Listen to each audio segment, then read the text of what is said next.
Ishran et sa femme Alina viennent de recevoir les bulletins de leur fils. 15 de moyenne dans un des meilleurs collèges de Tours, ils ont de quoi être fiers. Pourtant, cette famille sans papier ne peut témoigner qu'à visage caché. Leur demande d'asile a été rejetée il y a 1 an.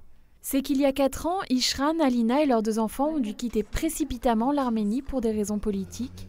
Ils ont laissé derrière eux une entreprise florissante. C'était très difficile de laisser tout ça et venir en pays où on ne connaît personne. Pour apprendre les langues, pour intégrer, c'est difficile. C'était difficile. Pour faire face à ces difficultés, l'aide de la paroisse fut la bienvenue. Il y a 1 an, la famille s'est retrouvée sans logement. Alors le curé de la paroisse leur a permis de venir habiter un presbytère inoccupé. Ce geste s'inscrit dans la recherche pour une communauté paroissiale d'être présente à toutes les situations de pauvreté.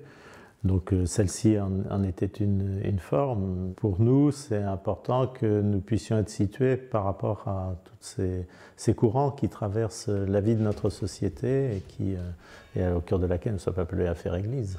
Faire Église prend un sens particulier pour cette famille catholique de rite arménien. D'ailleurs, Ishran rend de menus services à la paroisse et Alina fait le catéchisme. On peut communiquer avec les autres, on peut parler de nos problèmes, on peut parler de notre foi. Maintenant, on a beaucoup d'amis français, on est très très contents. Toujours, on sait qu'on n'est pas toute seule ici. Sans papier, Ishran ne peut pas travailler. Alors cet architecte de formation construit des monuments en allumettes, dont une tour Eiffel offerte à la préfecture.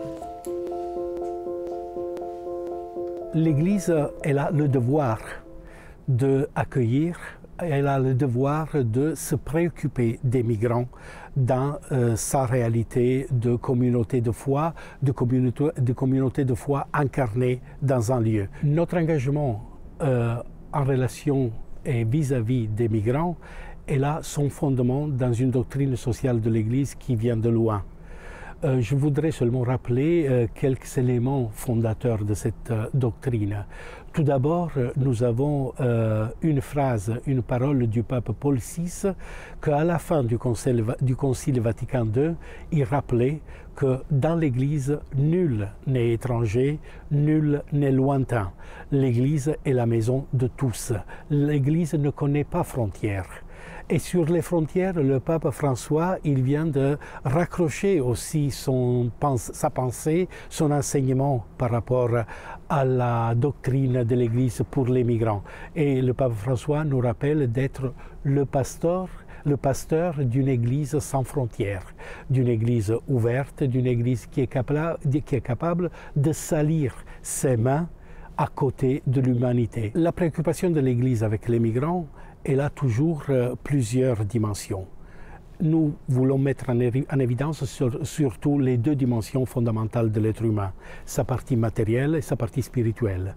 Et c'est pour cela que l'Église prend en charge pour les migrants leurs besoins de caractère logement, vêtements, alimentation, mais elle ne le prend en charge pas toute seule, mais avec l'aide de beaucoup d'associations, beaucoup de paroisses qui, en réseau, essayent de résoudre et de trouver la solution aux problèmes de plusieurs personnes qui vient en France et qui vit en France leur réalité d'étrangers. Mais ça ne s'arrête pas là, parce que les migrants sont des êtres humains, mais des êtres religieux.